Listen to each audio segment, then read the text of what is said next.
They're one of the most famous, wealthy, and controversial families in the world. And in a time of growing inequality, some people are asking, why does Britain still have a royal family? 2 vials of saliva arrived at a genetics lab in Edinburgh, Scotland in 2013. Inside them, samples from 2 women directly descended from Princess Diana's maternal line. The test was supposed to be routine, confirm the aristocratic English bloodline, file the results, move on. But when the data came back, it revealed a DNA marker so rare that only 14 people on the entire planet carry it. 13 of them live in India, 1 lives in Nepal, 0 live in Europe. And somehow, that exact same ancient genetic signature was sitting inside the bloodline of Britain's most famous princess. What it pointed to would unravel over 200 years of lies and explain everything the Spencer family never wanted anyone to understand. The DNA discovery. Dr. Jim Wilson had run thousands of ancestry tests. He knew what British aristocratic DNA looked like. He could practically predict the results before the software finished processing. So, when the mitochondrial analysis loaded on his screen at the University of Edinburgh that afternoon, he almost scrolled past it. Then he stopped. He leaned closer to the monitor. The haplogroup classification wasn't matching anything in the European database. Not Celtic, not Anglo-Saxon, not Norman, not anything that had ever appeared in a British family of any kind. He highlighted the result, ran the analysis again, and waited. Same answer. He ran it a 3rd time. Same answer. He called a colleague over. They both stared at the screen in silence. The samples belonged to haplogroup R30b. Now, here's the thing. If that name means nothing to you, that's exactly the point. It meant almost nothing to anyone studying European genetics, because it had never once appeared in a European bloodline. Dr. Wilson and his team at the University of Edinburgh, working alongside the genetic ancestry company Britain's DNA, searched their worldwide database of more than 65,000 people. Only 14 matches existed on Earth. 13 lived in India, 1 lived in Nepal. That was it, the entire planet. And now it had just surfaced in 2 women connected to the Spencer family. Both 3rd cousins of Diana's mother, Frances Shand Kidd. Both chosen specifically because they shared an unbroken mother-to-daughter line stretching back over 200 years. But here's the deal. To understand why this result was so explosive, you need to understand how mitochondrial DNA actually works. Forget everything you know about genetics for a second. Most of your DNA gets shuffled like a deck of cards every generation. Your father's genes mix with your mother's, and the result is something new. Mitochondrial DNA doesn't do that. It doesn't shuffle. It doesn't blend.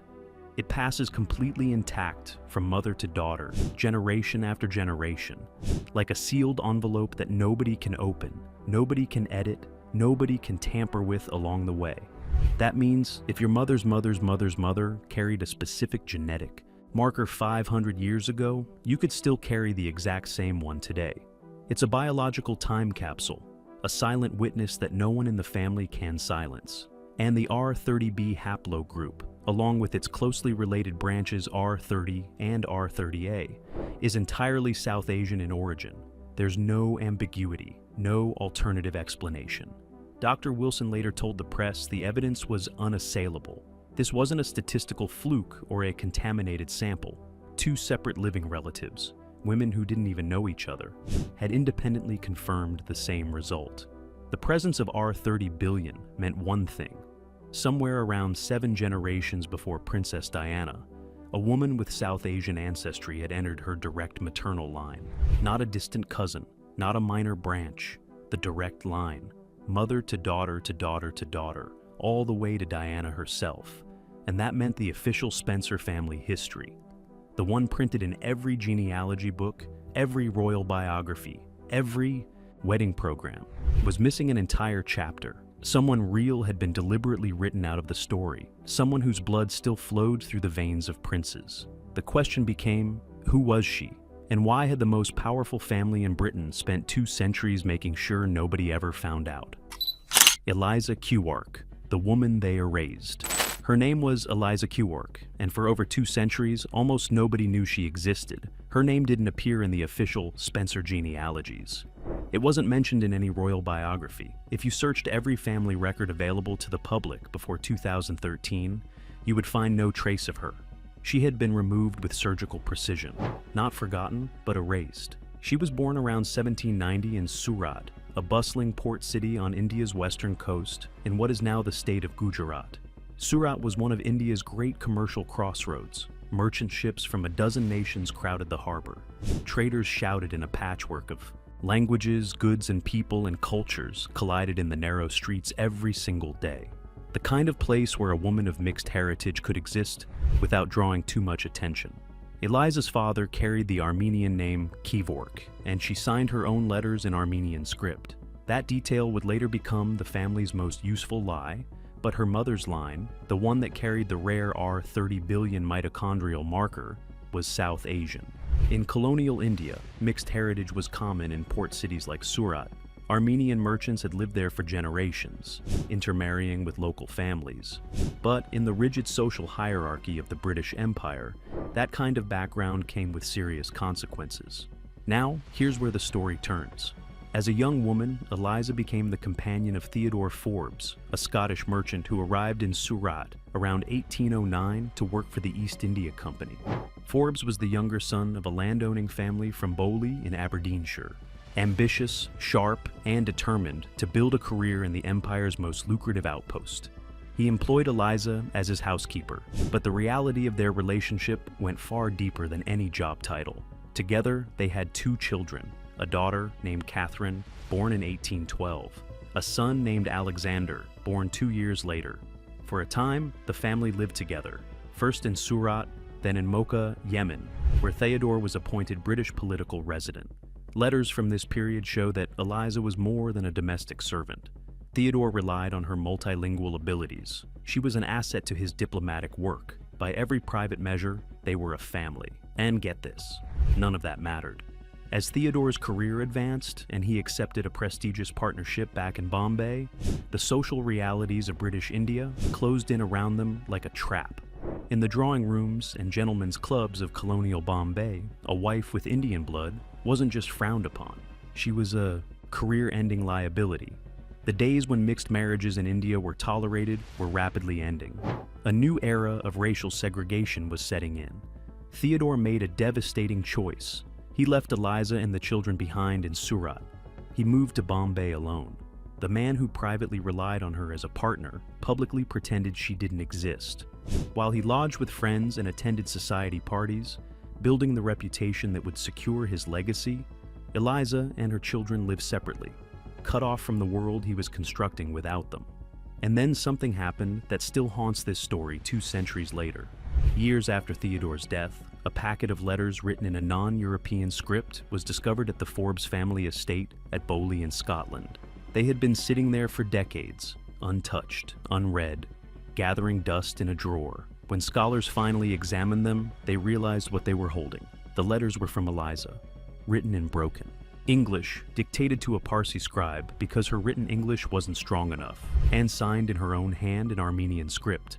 Letter after letter after letter, spanning years, all carrying the same desperate plea to be allowed to see her daughter one last time before Catherine was sent away to Europe forever. In one letter, she wrote, "My good sir, I pray you let me know, by your leave I will bring my child to give in your hand by myself." Read that again slowly. A mother asking permission to hand her own daughter over, knowing that once she did, she would never see that child again, knowing that an ocean and an empire stood between them, and still she offered to make the journey herself, just to hold Catherine one last time. Nobody answered. When Theodore died at sea in 1820, everything collapsed. His will described Eliza only as his housekeeper. He called Catherine his reputed natural daughter. The language was surgical, every word chosen to sever any legal or social connection between Eliza and the family she had built. Catherine, just 8 years old, was put on a ship bound for Scotland, accompanied only by a servant named Fazagul. She sailed to a cold country she had never seen, to live with relatives she had never met. She never saw her mother again. Young Alexander, her brother, made it to Scotland too, but he was so homesick, so miserable, that he was eventually sent back to Surat to be with Eliza.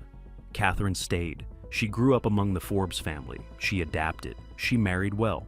But here's the catch. Through Catherine, this hidden bloodline didn't just survive, it thrived. Catherine gave birth to a daughter. That daughter had a daughter. And on it went, generation after generation, until the line produced Ruth, then Frances, then a girl born on the 1st of July, 1961, at Park House on the Sandringham estate. Her name was Diana Frances Spencer.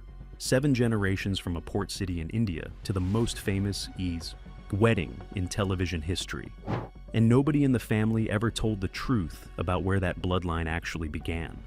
Because what the Spencers did to protect that secret was one of the most thorough acts of genealogical erasure in British aristocratic history. If this story is already rewriting what you thought you knew about the royal family, hit subscribe right now, because what the Spencers did next is even more disturbing. The 2-century cover-up Victorian Britain didn't just care about pedigree, it worshipped it. For a family like the Spencers, climbing the highest rungs of English society, any whisper of non-European ancestry wasn't just embarrassing, it was existential. Had it been widely known that Catherine Forbes and her descendants carried Indian blood, they might never have made the marriages that secured their place in the aristocracy. Every generation that followed would have been tainted by what the Victorians called colored blood. So the family did what powerful families have always done. They rewrote history. Eliza's name, Qark, was close enough to the Armenian name Kevork. She signed letters in Armenian script. Her father may genuinely have had Armenian roots, and that single thread became the entire official story. Now, here's where it gets wild. Armenian meant Christian. Armenian meant respectable. Armenian meant safely exotic, a quirk of the empire, nothing more. Indian heritage, on the other hand, would have been treated as a permanent stain that no amount of money or marriage could wash away. The distinction wasn't subtle.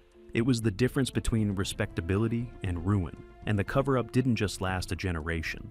It lasted over 200 years. Genealogies published in the 19th century told only the Armenian version. Family trees, marriage registers, church records, private correspondence, all of it carefully scrubbed of any mention of India or mixed heritage.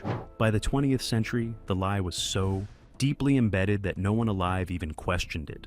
Historians who compiled the Spencer family records simply repeated what previous historians had written. Each generation inherited the deception and passed it on, never realizing it was a deception at all. The lie had become the truth, not because it was convincing, but because no one ever bothered to check.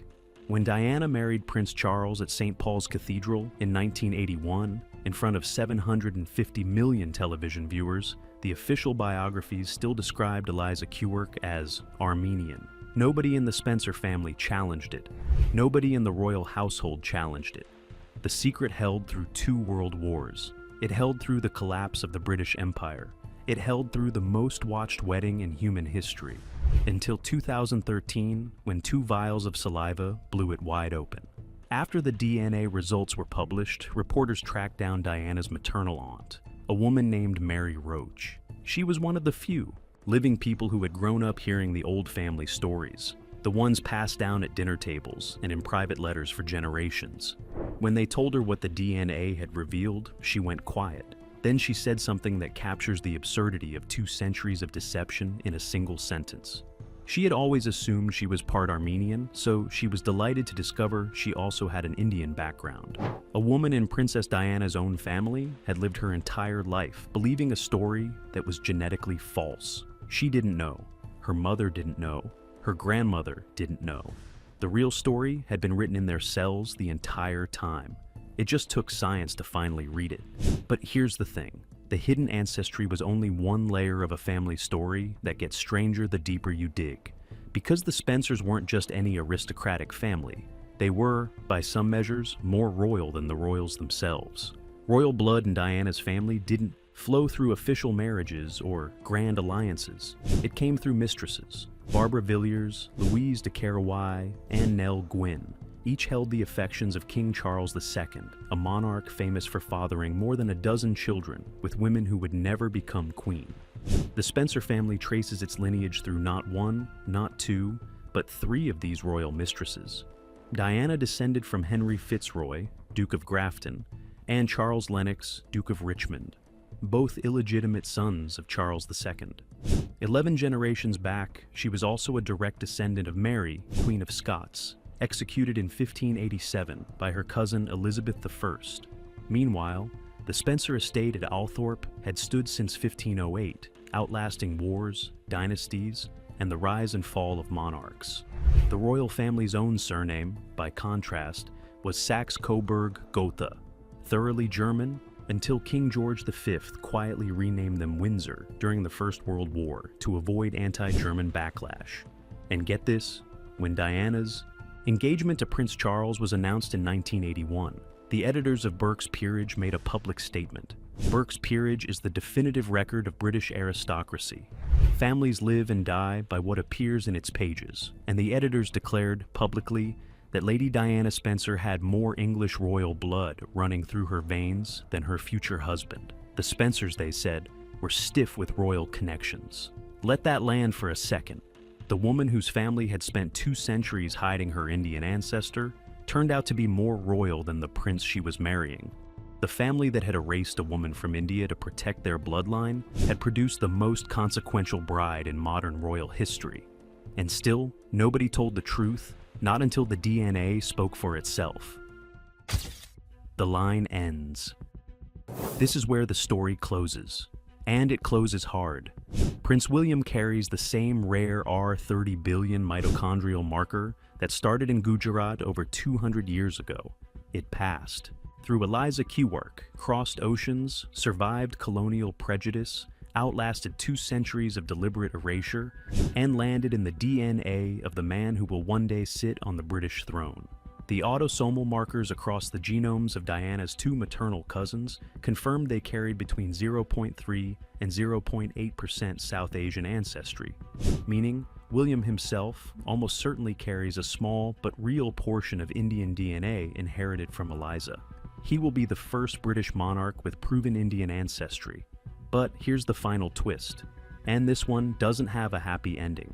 Mitochondrial DNA flows only from mother to child. Men carry it, but they cannot pass it on. William inherited the R30 billion marker from Diana, but his children, George, Charlotte, and Louis, will not inherit it from him. They will inherit their mitochondrial DNA from their mother, Catherine. The marker dies with William and his brother Harry, 2 men who carry inside their cells the last living echo of a calm woman who was erased from history, and neither of them can pass it forward. The ancient genetic thread that traveled from a port city in western India through 7 generations of English women, across continents and centuries of silence, all the way to the steps of Buckingham Palace. That thread ends here. Eliza Qark was erased from the family records. Her letters gathered dust in a Scottish drawer for nearly 200 years. Her name was replaced with a convenient lie. Her heritage was scrubbed from every document the family could reach. She fought to see her daughter one last time. They wouldn't let her. They buried her name, they rewrote her story, they turned her into someone she wasn't. And now, 200 years later, even her DNA, the last whisper of proof that she ever existed in this bloodline, will be gone. And then there was Frances, Diana's mother, the woman who famously walked away from the royal family, who was vilified in the British press as the mother who abandoned her children, who spent decades as one of the most misunderstood figures in modern royal history. Frances never knew the full truth about her own ancestry. She never knew that the bloodline she carried told the story of another mother, separated from her by 200 years, who also lost her children to forces beyond her control. Eliza was erased by the British Empire's obsession with racial purity. Frances was erased by the British media's obsession with royal loyalty. Both women were written out of their family stories because powerful institutions decided they were inconvenient. Both fought to stay connected to the children they loved. Both lost. That parallel is the answer the title promised.